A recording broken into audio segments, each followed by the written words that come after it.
జీహెచ్ఎంసీపై CM Revanth Reddy సమీక్ష నిర్వహించారు. జీహెచ్ఎంసీలో జరుగుతున్న పనులపై ఆరా తీసిన సీఎం రేవంత్ నిర్లక్ష్యంగా ఉన్న కాంట్రాక్టర్స్ ను ఉపేక్షించొద్దని అధికారులకు కీలక ఆదేశాలు ఇచ్చారు.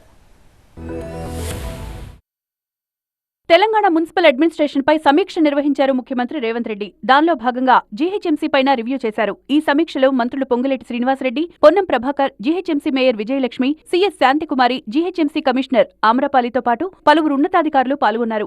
జీహెచ్ఎంసీ పరిధిలోని రోడ్లు, ఫుట్పాత్ల డెవలప్మెంట్, క్లీనింగ్, ఇతర పనుల పురోగతిపై అధికారులను వివరాలు అడిగి తెలుసుకున్నారు. ఈ సందర్భంగా కీలక వ్యాఖ్యలు చేశారు సీఎం రేవంత్ రెడ్డి. టెండర్లు పొంది పనుల్లో నిర్లక్ష్యం వహించిన కాంట్రాక్టర్లను ఎట్టి పరిస్థితుల్లో ఊరుకోవద్దని అధికారులకు ఆదేశాలిచ్చారు. గడువులోగా పనులు పూర్తి చేయాల్సిందే అని స్పష్టం చేశారు. పనులు చేయని కాంట్రాక్టర్లకు సంబంధించిన పూర్తి స్థాయి రిపోర్ట్ సేకరించి 15 రోజుల్లోగా అందించాలన్నారు. అయితే తప్పుడు రిపోర్ట్ ఇస్తే అధికారులపై చర్యలు తప్పవని వార్నింగ్ ఇచ్చారు సీఎం రేవంత్ రెడ్డి. మరోవైపు హైదరాబాద్లోని ట్రాఫిక్ సమస్యపై మరింత ఫోకస్ పెట్టాల్సిన అవసరం ఉందన్నారు. అవసరమైతే ట్రాఫిక్ స్ట్రీమ్ లైన్ చేయడంలో వాలంటీర్స్ ను ఉపయోగించుకునే అవకాశాన్ని పరిశీలించాలని అధికారులకు సూచించారు. హోర్డింగ్స్ మాదిరిగా వారికి ఉపాధి కల్పించేలా చర్యలు తీసుకోవాలి అన్నారు. ఆసక్తి ఉన్నవారి వివరాలను సేకరించాలని అధికారులకు స్పష్టం చేశారు సీఎం రేవంత్ రెడ్డి. మొత్తంగా ఇప్పటికే హైదరాబాద్ అభివృద్ధిపై రేవంత్ సర్కార్ స్పెషల్ ఫోకస్ పెట్టింది.